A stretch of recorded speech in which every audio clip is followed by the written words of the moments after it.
Start.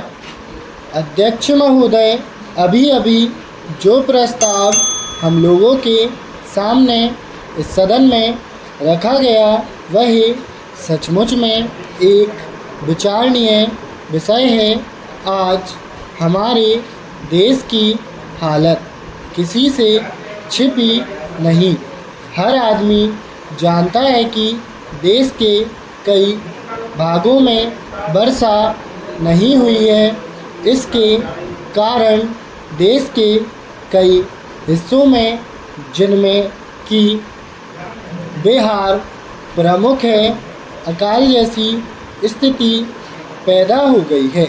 चाहे हम इस बात से कितना भी इनकार क्यों ना करें कि अभी तक भूख से किसी आदमी की मृत्यु नहीं हुई है, लेकिन यह बिल्कुल ठीक है कि अब ऐसी स्थिति होने में कोई कसर नहीं रह गई है। आप यह समझ लीजिए कि किसी दिन भी आपको ऐसा अवसर मिल सकता है कि अमुक स्थान में भूख से इतने आदमियों की मृत्यु हो गई और इतने पशु समाप्त हो गए। पैरा मैंने स्वयं इन इलाकों का दौरा किया है। करीब करीब हर गांव और कस्बे को देखा। मैं जहां भी गया हूं वहीं एक जैसी दुख भरी कहानी सुनने को मिली। हर ग्रामवासी के मुंह पर एक ही शिकायत है कि इस साल हमारा क्या होगा।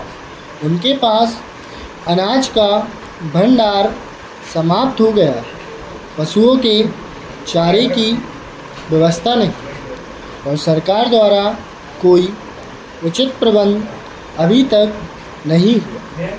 बेशक सस्ते गल्ले की बहुत सारी दुकानें खोलकर सरकार ने इस दिशा में एक सराहनीय कदम उठाया, किंतु यह दुकानें अभी बहुत कम संख्या में हैं और गांव से बहुत दूर दूर भी।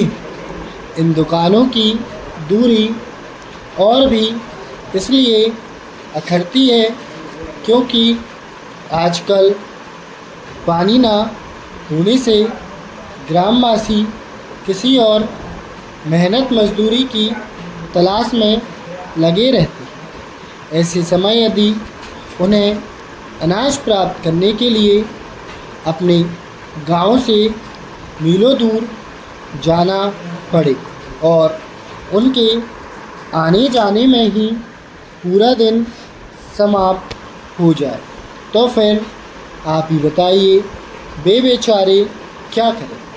इसलिए जहां हम एक ओर यह ध्यान दे रहे हैं कि सस्ते अनाज की दुकानें खोली जावे, वहाँ दूसरी ओर यह भी आवश्यक है कि इन दुकानों की दूरी 1-2 मील से अधिक ना हो। भले ही इसके लिए हमें कुछ अधिक दुकानें खोलनी पड़े, यही एक बहुत ही आवश्यक बात है और हमें इसका ध्यान रखना चाहिए। ऐसा करने से हो सकता है कि कुछ अधिक खर्च भी हो, लेकिन ऐसा ना करने से काम ना चलेगा। स्टॉप।